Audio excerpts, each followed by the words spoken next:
And not easy to do. It is cold and flu season, and surprisingly, it's also allergy season. But not pollen, but molds, dust, mites, and other indoor allergens. Trouble is, the symptoms of all three are really similar, but treatment can be very different. Here's how to tell and how to treat them.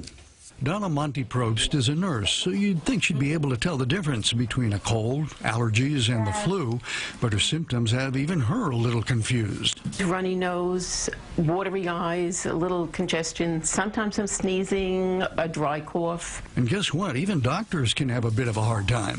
It's not always easy to tell, is it? Not always. So for allergies and cold, the symptoms are almost identical, to be honest. So flu is a little bit easier because there's very high fevers, usually over 101. And there's also muscle aches, much worse fatigue, can't get out of bed type symptoms. But allergies and cold are very similar. The main thing that tells you it's probably the flu is the sudden onset of symptoms, including a fever above 101, intense muscle, body aches, and a headache, deep fatigue where it's hard to get out of bed, and a dry cough. The only good news there is that there is an antiviral medication that can ease and shorten flu symptoms if you start it within 48 hours of developing symptoms.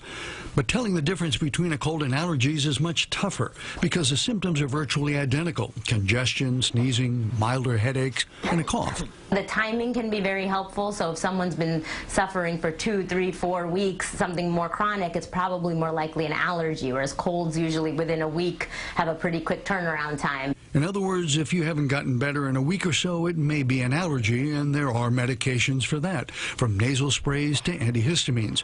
Of course, the best strategy for germs is prevention. Lots and lots of hand washing. And whether it's a cold or the flu, plenty of rest and fluids will help you get better sooner. And don't be a hero and come to work while you're sick. It'll just slow your recovery and spread your germs to your friends and coworkers, and then you'll definitely get coal in your stocking.